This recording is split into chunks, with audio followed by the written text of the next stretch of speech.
আল্লাহ তাআলা কিয়ামতের কঠিন ময়দানে যেদিন স্বামী স্ত্রীকে চিনবে না, স্ত্রী স্বামীকে দেখে পালিয়ে যাবে, বন্ধু বন্ধুরে চিনবে না, পীর সাহেব মুরিদরে চিনবে না, মুরিদ পীর সাহেবরে চিনবে না, দলের কর্মী তার নেতারে চিনবে না, নেতা তার কর্মীরে চিনবে না, বন্ধু বন্ধুরে দেখে পালাবে। এই কঠিন মুহূর্তে সূর্যটা মাথার কাছে চলে আসবে, জমিনটা তামার জমিন হবে, আজকের জমিনের মতো নয়।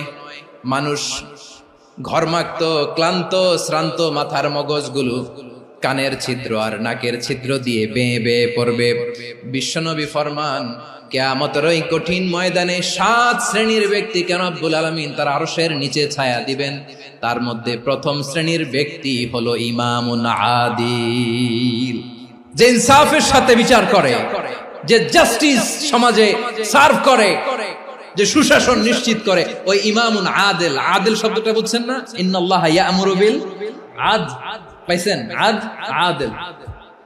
7 শ্রেণীর ব্যক্তিকে আল্লাহ তাআলা সুশীতল আরশের নিচে ছায়া দিবেন, যেদিন তার দেয়া ছায়া ছাড়া কোনো ছায়া থাকবে না। এর প্রথম হচ্ছে ইমামুন আদিল, ন্যায়পরায়ণ শাসক। চিল্লায় বলেন সুবহানাল্লাহ।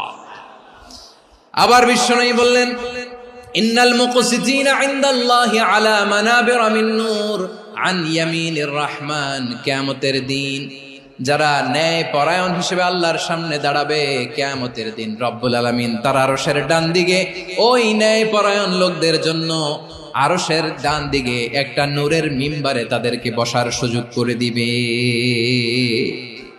আল্লাহর আরশের ডান দিকে ন্যায় পরায়ণ লোকদের জন্য আল্লাহ তাআলা নূরের মিম্বার বানাবে। 4টে কেন কথা মনে করেছেন? আল আদাল, জাস্টিস। ইন্নাল্লাহা ইয়া'মুরু বিল আদল। আল্লাহ তাআলা এই আদালতের নির্দেশনা দেন, সুবিচার, সুশাসন। প্রিয় ভাইয়েরা, এটা আমরা বাংলাদেশে চাই কি চাই না? এই যে অরাজকতা, এই যে অন্যায়, এই যে জুলুম, এই যে ইনকনসিস্টেন্সি, সমাজের অসঙ্গতির প্রধান কারণ জাস্টিস নাই, সুবিচার নাই, সুশাসন নাই। শেষবারের মতো আওয়াজ করে বলেন তো, আমরা বাংলাদেশে আদল চাই কি চাই না? তাহলে প্রথম নির্দেশনা শেষ। আল্লাহ তাআলা তোমাদেরকে আদলের আদেশ দেন। এরপরে আল্লাহ বললেন, আমি তোমাদেরকে ইহসানের আদেশ দেই। ইন্নাল্লাহা ইয়া'মুরু বিল আদলি ওয়াল ইহসান। আমি তোমাদেরকে যেমনি আদলের নির্দেশনা দেই, তেমনি ভাবে তোমাদেরকে ইহসানের নির্দেশনা দেই। ইহসান, আওয়াজ করে সবাই বলেন তো ইহসান।